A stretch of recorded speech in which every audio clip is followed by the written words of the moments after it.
नवनवीन व्हिडिओ पाहण्यासाठी व आमच्या सोबत राहण्यासाठी चॅनलला सबस्क्राइब करायला विसरू नका। तर बघा काय बातमी आहे, राज्यातील तब्बल 17 लाख सरकारी कर्मचारी व 12 लाख पेन्शन धारकांसाठी केंद्र सरकारच्या धर्तीवर 2% महागाई भत्ता वाढ निश्चित झाला आहे। दिनांक 1 जानेवारी 2025 पासून केंद्र सरकारने केंद्रीय सरकारी कर्मचारी तसे पेन्शन धारकांच्या महागाई भत्त्यामध्ये 2%ची वाढ लागू करण्यात आलेली आहे। सदर या वाढीव DA आता राज्य कर्मचाऱ्यांना निश्चित झाला आहे। केंद्र सरकार ज्या प्रमाणात महागाई भत्ता वाढ करते सदर प्रमाणात राज्यातील सरकारी निमसरकारी कर्मचारी तसे इतर पात्र कर्मचारी त्याचबरोबर पेन्शन धारकांना लाभ लागू करण्यात येत असतो। त्यामुळे आता राज्यातील कर्मचारी पेन्शन धारकांना DA मधील 2% वाढ निश्चित झाला आहे।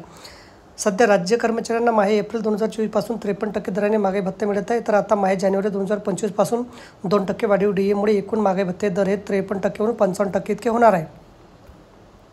राज्य सरकारी कर्मचाऱ्यांप्रमाणे राज्यातील पेन्शनधारक तसे कुटुंब निवृत्तीवेतन धारकांना वाढीव महागाई भत्त्याचा लाभ मिळणार आहे।